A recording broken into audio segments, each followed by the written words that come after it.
Good morning students. Unit 1 some basic concepts in chemistry हम discuss कर रहे थे। Our today's topic is atoms and molecules. Atom क्या है? एटम वो स्मॉलेस्ट पार्टिकल है एलिमेंट का जो एग्जिस्ट कर भी सकता है और नहीं भी कर सकता इंडिपेंडेंटली। जैसे हाइड्रोजन जो है वो H2 की फॉर्म में एग्जिस्ट करता है, यानी मॉलिक्यूल की फॉर्म में एग्जिस्ट करता है। ऑक्सीजन जो है O2 की फॉर्म में एग्जिस्ट करता है। तो एटम जो है स्मॉलेस्ट पार्टिकल है एलिमेंट का जो एग्जिस्ट कर भी सकता है इंडिपेंडेंटली और नहीं भी कर सकता। मॉलिक्यूल क्या है? स्मॉलेस्ट पार्टिकल है एलिमेंट या फिर कंपाउंड का जो एग्जिस्ट कर सकता है फ्रीली। ये जो मॉलिक्यूल्स जो हैं वो क्लासिफाइड है into the following two categories: molecule of element and molecule of compound. Molecule of element का क्या मतलब है? They are made up of only one kind of atoms, जिसकी वजह से इन्हें होमो एटॉमिक और होमो न्यूक्लियर मॉलिक्यूल भी कहते हैं। होमो का क्या मतलब होता है? सेम। नाउ स्टूडेंट्स, एटॉमिसिटी क्या है? Number of atoms present in one molecule of element. कितने नंबर ऑफ एटम्स प्रेजेंट है एक मॉलिक्यूल ऑफ एलिमेंट में, वो उसकी एटॉमिसिटी होती है। जैसे एग्जांपल, हीलियम, नियॉन, आर्गन, ये सारे क्या है? मोनोएटॉमिक है। H2N2O2 कैसे हैं? डायटॉमिक है। P4 is tetra atomic. तो एटॉमिसिटी क्या है? नंबर ऑफ एटम्स जो कि प्रेजेंट है एक मॉलिक्यूल ऑफ एलिमेंट में, वो कहलाती है एटॉमिसिटी। नाउ स्टूडेंट्स, अब हम डिस्कस करते हैं molecule of compound. Molecule of compound का क्या मतलब है कि they are made up of atoms of different element, जिसकी वजह से हम इन्हें हिट्रो एटॉमिक, हिट्रो का क्या मतलब है? डिफरेंट, और हिट्रो न्यूक्लियर मॉलिक्यूल भी कहते हैं।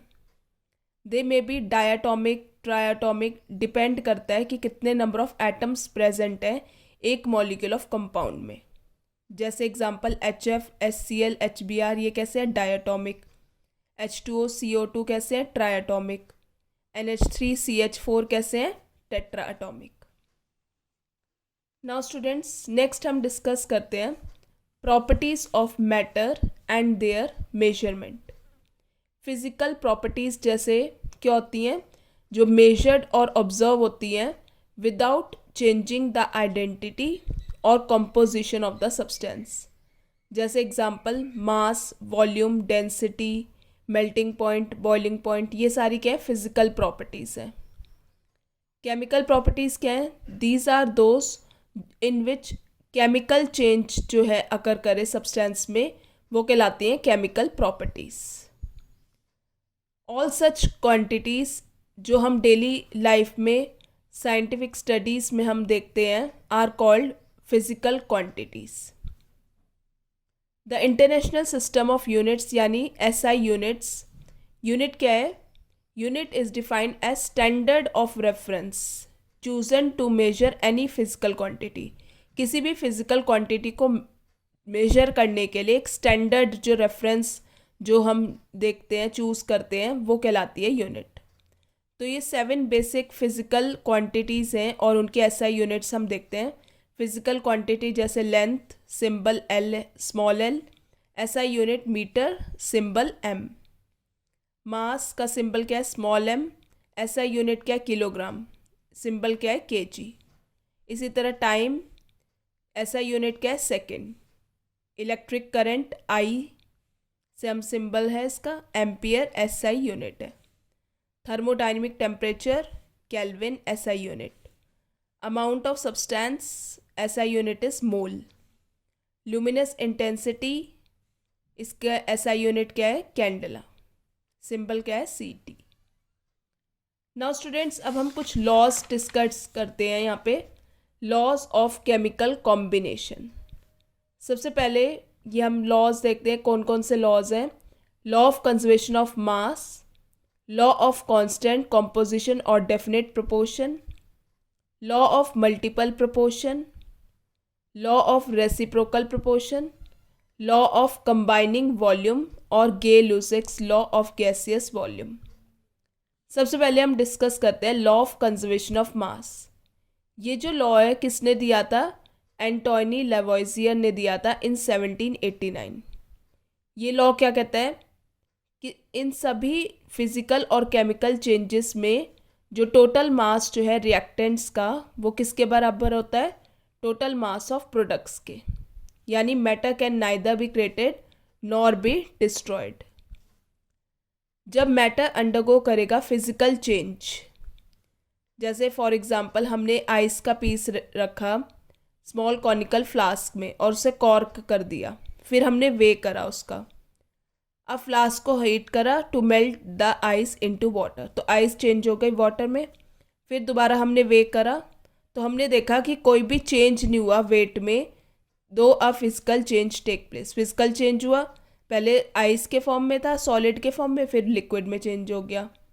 तो कोई भी जो वेट में कोई भी चेंज नहीं हुआ, there is no change in weight. यानी ड्यूरिंग अ केमिकल चेंज और physical change total mass of reactants is equal to total mass of products.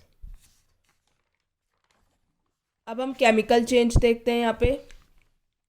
When matter undergoes a chemical change, precipitation reaction, जैसे Landolt ने दो solutions लिए, sodium chloride and silver nitrate separately. यहाँ पे ऐसे लिए NaCl solution NaGNO3, then limbs were then कॉक, इसे कॉक कर दिया यहाँ पे, और ट्यूब को उन्होंने वे करा। फिर उन्होंने थोड़ी देर बाद टिल्ट कर दिया ताकि इसको यहाँ पे इस तरह से बंधा हुआ है ताकि ये सॉल्यूशन यहाँ पे मिक्स हो जाए और ये वाला सॉल्यूशन यहाँ पे आ जाए। तो इसे टिल्ट करा इस तरह से, तो दोनों सॉल्यूशंस मिक्स हो गए और एक केमिकल रिएक्शन हुई NaCl aqueous plus AgNO3 aqueous. तो क्या बना, AgCl प्रेसिपिटेट प्लस NaNO3। तो after the reaction tube was again weighted, it was found weight remain unchanged.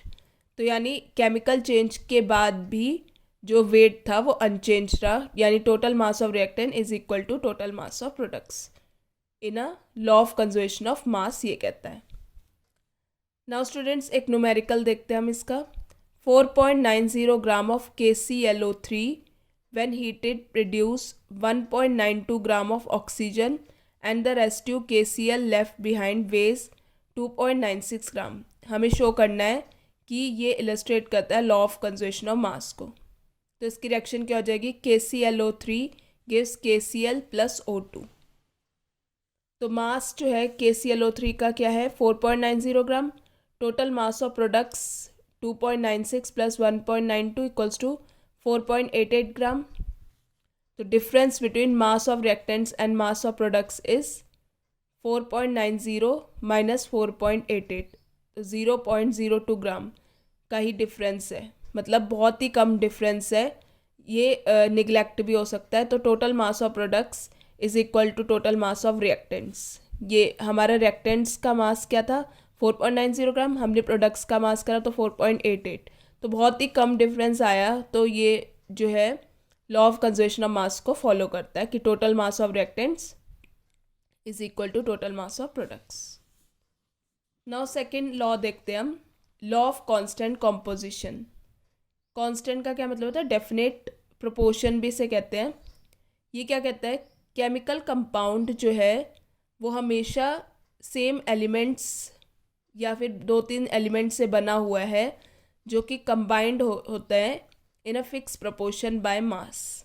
जैसे pure water obtain from whatever source, well, river, lake, water कहीं से भी ले लो, और any other country will always made up of only hydrogen और oxygen से ही बना हुआ है, combined together in the fix ratio of 1:8 by mass. तो ये कहता है कि chemical compound is always found to be made up of 2 और more elements combined together in a fix proportion by mass.